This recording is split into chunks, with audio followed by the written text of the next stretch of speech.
Assalamualaikum. Waalaikumsalam warahmatullahi wabarakatuh. 1 minggu tak jumpa, tapi aku tadi berpikir kan, mungkin tak ada recording ini hari. Tapi gaya awal kan Medan.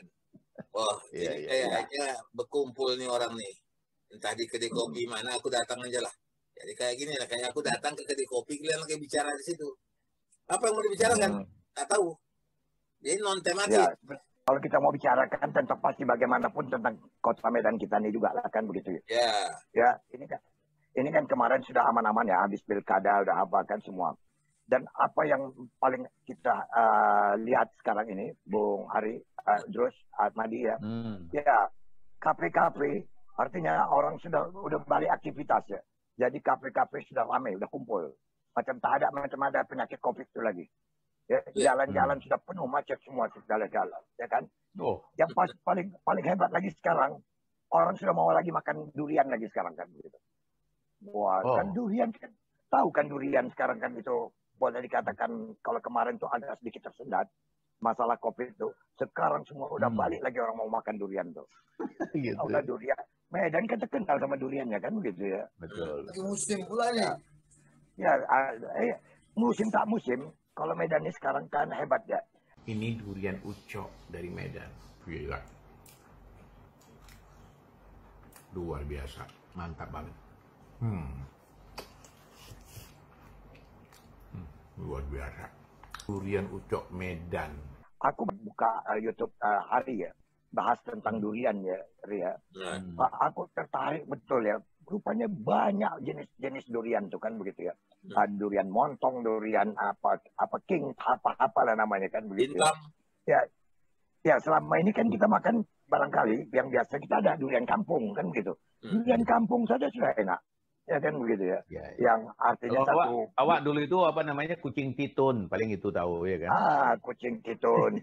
Ada yang tembaga katanya kan yang begitu ya.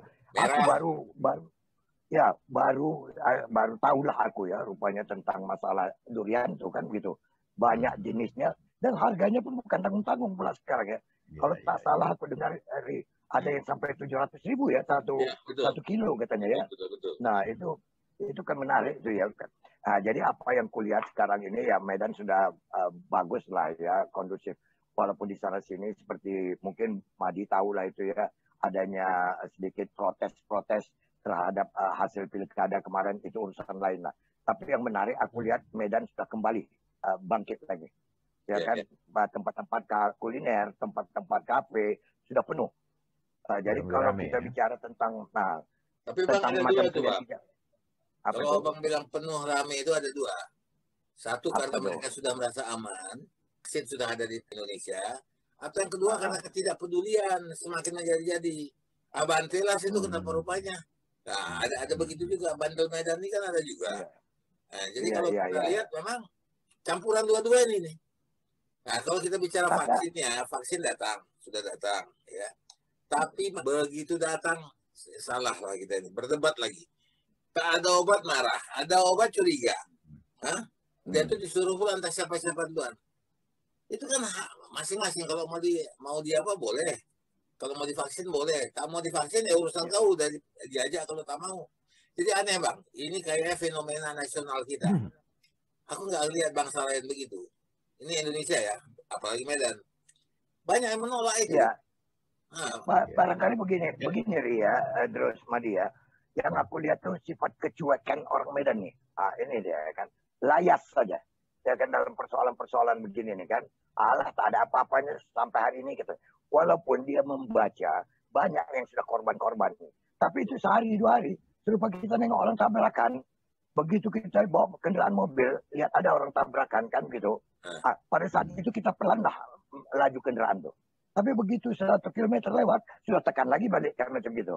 Jadi kita hanya takut pada keadaan melihatnya itu. Sebentar, kan, jadi sebentar itu.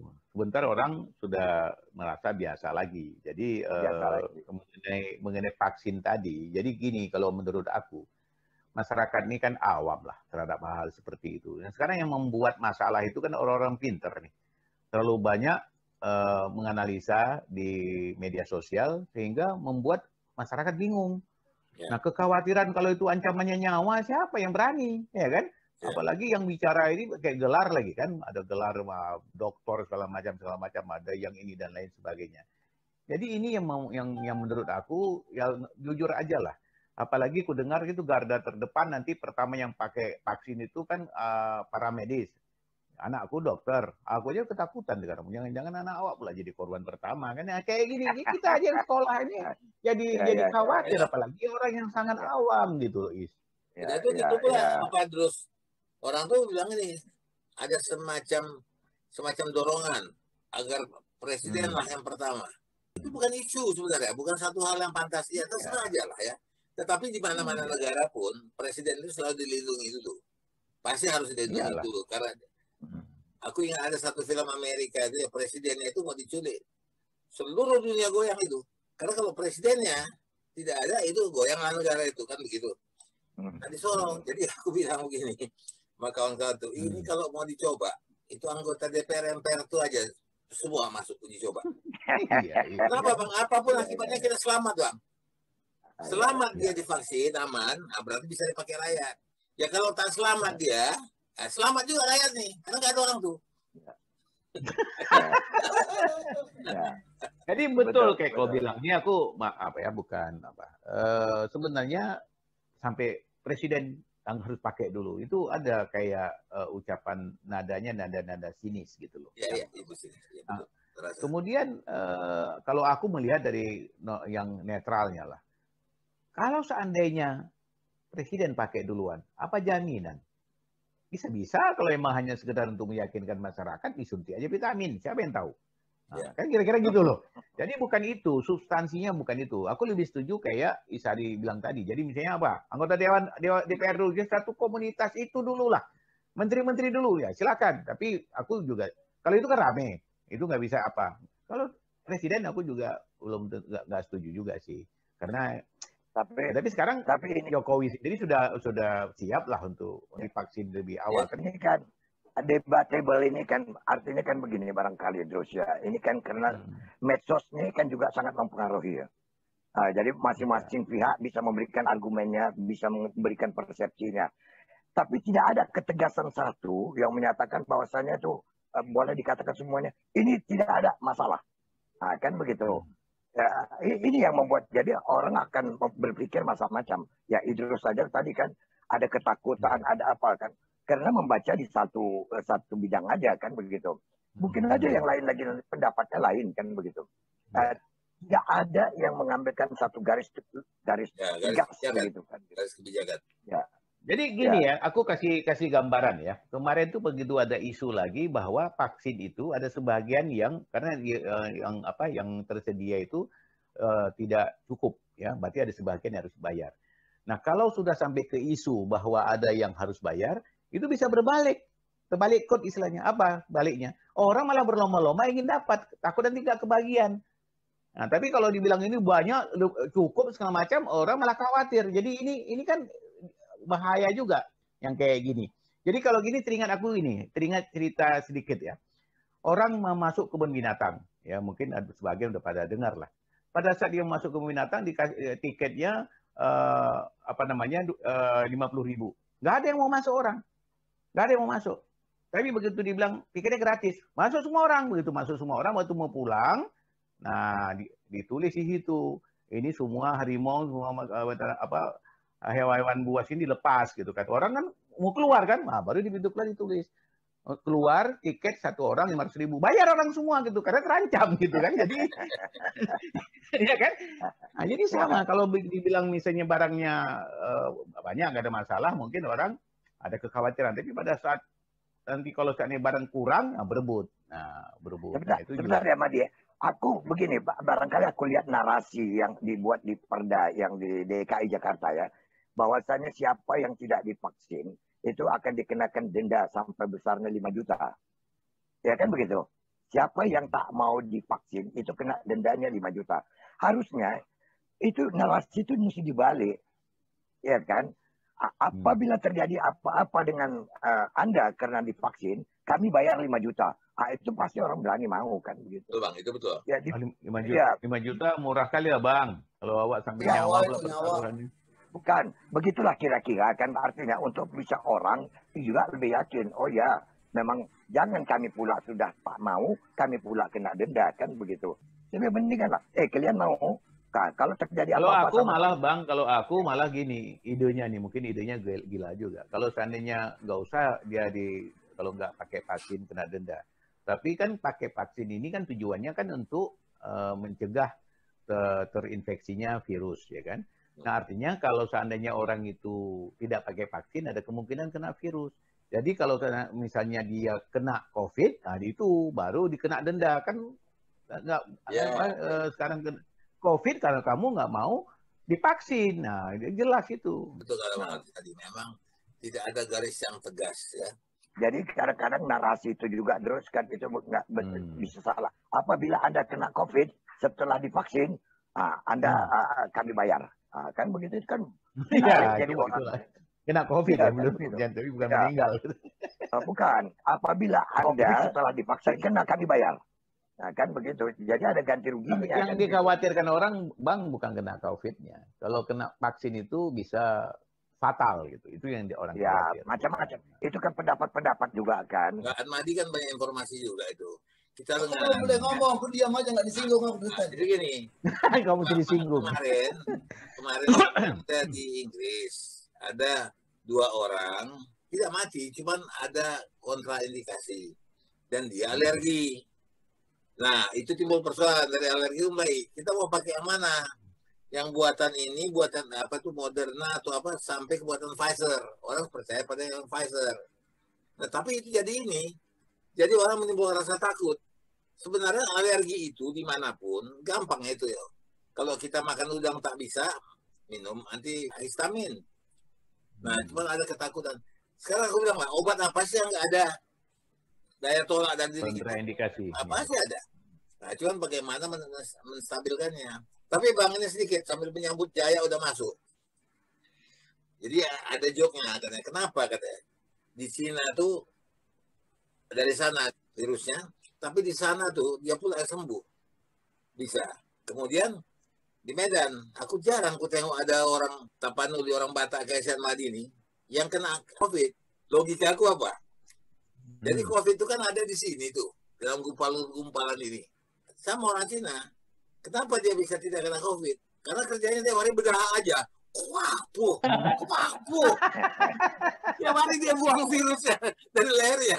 Ada virus di lehernya. Begitu giginya, kuapu. Hilang COVID itu semua. Jadi itu obat juga itu. Nah, bedah itu bagus. Itu makanya mesti makan yang pedas-pedas, makan cabai itu. Makan suntil sama makan sirih itu nggak ada kena COVID tuh. Iya. Tembakau ya? Suntil? Iya, tembakau sama sirih itu nggak ada kena COVID. Iya. Kenapa? Makanya inang-inang tuh nggak ada kena COVID di pajak itu. Karena makannya tiap hari sirih, itu kan antiseptik juga tuh sirih. Termasuk tembakau.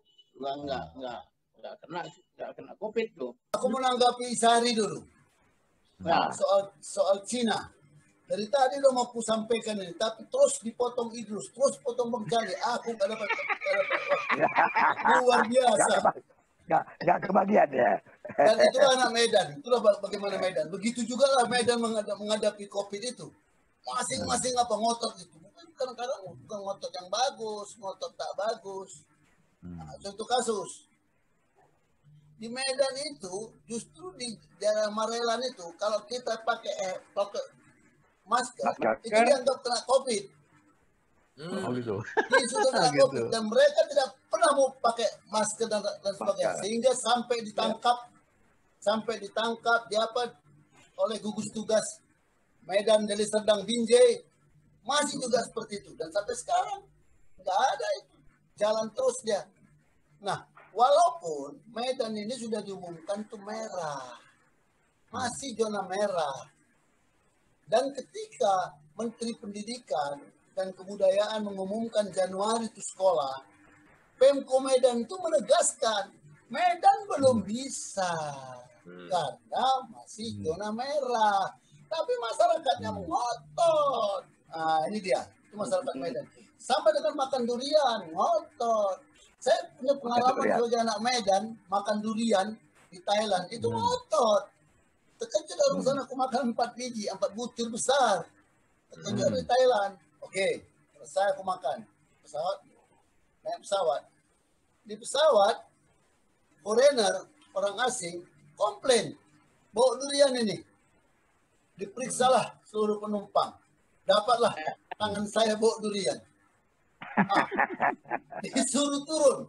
Saya mau cuci tangan. Saya cuci tangan di pesawat. Mereka nggak kasih. Baunya sama. Cuci tangan ke bawah, ke terminal. Cuci tangan ke terminal, bersih-bersih. Aku sengajain. Itu anak Medan kan? Ngelawan kan? Aku sengajain lama-lama. Matilah kau situ nunggu aku. Hebat. Pesawat bunyi, aku jalan pelan-pelan. Sampai naik ke pesawat. Begitu sampai naik ke pesawat, ditepui rabe-rabe. Menunjukkan gara-gara inilah manusianya kan. Wangkat bauku. I'm the best.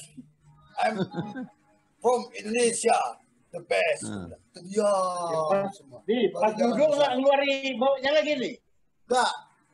Pas duduk ngeluarin bau lagi. Lagi. Mungkin ada juga ya. Jadi dalam perjalanan mungkin pulang ke Medan. Itu pengalaman. Mungkin. Ya. Masih kebauan orang tuh. Dari mana sumbernya? Rupanya si Anmadi bersendawa. Satu pesawat tuh. Sendawa atas, sendawa bawah sama bau itu. Durian. Ini soal vaksin ini, soal vaksin. Anehnya vaksin ini jadi problem lagi sekarang. Kita beli vaksin dari siapa? Kita beli vaksin dari Cina, Tiongkok. Tapi anehnya, kenapa Cina itu beli vaksin dari negara lain? Nah, ini persoalan. Kenapa Cina itu beli vaksin dari negara lain? Artinya apa? Vaksin apa yang dikirimnya ke Indonesia atau dijualnya ke Indonesia? Maksudnya gini, kalau orang Cina cocoknya vaksin Jerman, orang Indonesia vaksin Cina cocoknya. Jadi memang entah kenapa kita kalau sama Cina ini kita lembek kali kita. Coba perhatikan diri kita, perangai kita. Di Kampung Keling tuh, toko-toko itu, jadi itu adalah toko orang Melayu, ada toko orang India, ada toko orang Cina, jual barang yang sama. Pasti kita masuk ke kedai Cinanya, bukan ke kedai Melayu, kedai Arab. Entah kenapa, susah kali berdagang sama Cina nih. Itu mau kebiasaan. Tahu kenapa? Ada jawaban dari aku. Aku ini pedagang juga ini. Jadi ada satu trik yang mereka lakukan. Kalau datang ke toko Cina kau belanja, dilihat kau wajah baru, pasti kau sudah pernah ke toko-toko lain. Pasti harga lebih murah. Pasti lebih murah. Jadi, aduh, kenapa nggak dari dulu aku di sini? Nah, terus belanja, udah lama-lama mulai diembat harganya kan kita udah nggak tanya ini berapa. Kalau baru kan nanya ini berapa, yang kedua enggak, itu sekilo, ini 5 biji, ini sekian, berapa total. Sekali aku pernah agak teliti, ini kok harganya, oh iya bang, baru naik kemarin. Kepala lu baru naik kemarin, kayaknya sudah lama ini harga ini begitu dibuka udah lama begitu. Nah itu dia. Jadi kadang-kadang memang trik seperti itu. Jadi begitu kita datang kan orang kepengen wah harganya murah. Sekarang itu coba buktikan itu salah satu trik. Hati-hati juga. Jadi ini terus ada semacam psikologis aku juga nggak ngerti. Aku kalau masuk kayaknya kok enak ya dagang sama orang Cina nih gitu. Kita masuk ke toko Melayu senyum pun payah. Ya kan udah itu langsung betul. Langsung ketat dia. Masuk ke India awak takut ditipu. Ya itu lagi. Kalau sama Cina mungkin ada perasaan kita bisa tipu dia gitu. Padahal dia yang tipu kita. Sebetulnya gini, karena ya orang Medan ini kan perkara vokal dan gaya. Dia apa bang? Mau apa kok bang? Cari aja situ bang. Nanti kau lapor kemari dan kita hitung. Ngeri orang kan. Iya. Nah, jual durian juga gitu, dibukanya durian diginikan pakai pisau. Di ujung pisau tuh. Manis nih bang, manis. Kau rasa lah. Coba buka awak. Pisau itu. Sama ada duriannya memang. Tapi kau pucat awak. Ini jadi, cuman memang itu gaya kita.